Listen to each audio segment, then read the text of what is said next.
বাংলার জমিনে এই তরুণরা উন্মুক্ত করে দিয়েছেন, স্বাধীন করে দিয়েছেন। আজকে সারা অলিতে গলিতে, রাস্তায় রাস্তায়, কোনাকাঞ্চে, যে যেখানে, শহর বন্দর অলিতে, সব জায়গায় কোরআনের মাহফিল হচ্ছে, আর কোনো বাধা নাই। কথা বলেন ঠিক কিনা? আমরা কোরআনের মাহফিল শোনার জন্য রাজি আছেন? কে কে দুই হাত তুলে দেখান। নারায়ে তাকবীর, আল্লাহু আকবার, নারায়ে তাকবীর। আল কোরআনের আলো, সংসদে জালো, নারায়ে তাকবীর। আপনাদের গ্রামের কথাই বলি। এই গ্রামে বাংলার সিংহবাগ আলেমে দ্বীন আজিজুল হক জিহাদি সাহেব মুফাসসিরে কোরআন, এই গ্রামে তাফসীরে কোরআন মাহফিলে কে বাইযুক্ত করা হয়েছিল। কথা বলেন ঠিক কিনা?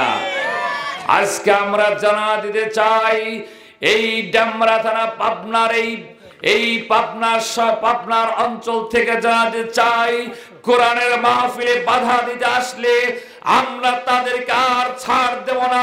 রক্ত দিয়েছে, আরো রক্ত দেব। রক্তের বিনিময়ে বাংলার জমিনে কোরআনের জমিন শাসন করব। কথা বলেন ঠিক কিনা?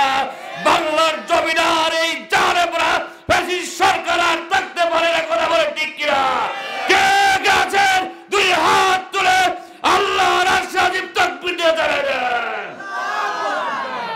তাকবীর দেন।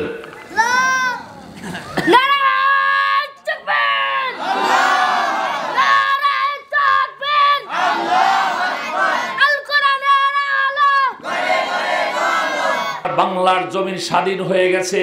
ওই ফ্যাসিস্ট সরকার, বাতিল সরকার, জালিম সরকার যারা কোরআনের বিপক্ষে থাকে, হাজার হাজার আলেমদেরকে ফাঁসির ঘাটে ঝোলায়েছে, তাদেরকে আর বাংলার জমিনে স্থান দেব না। কথা বলে ঠিক কিনা?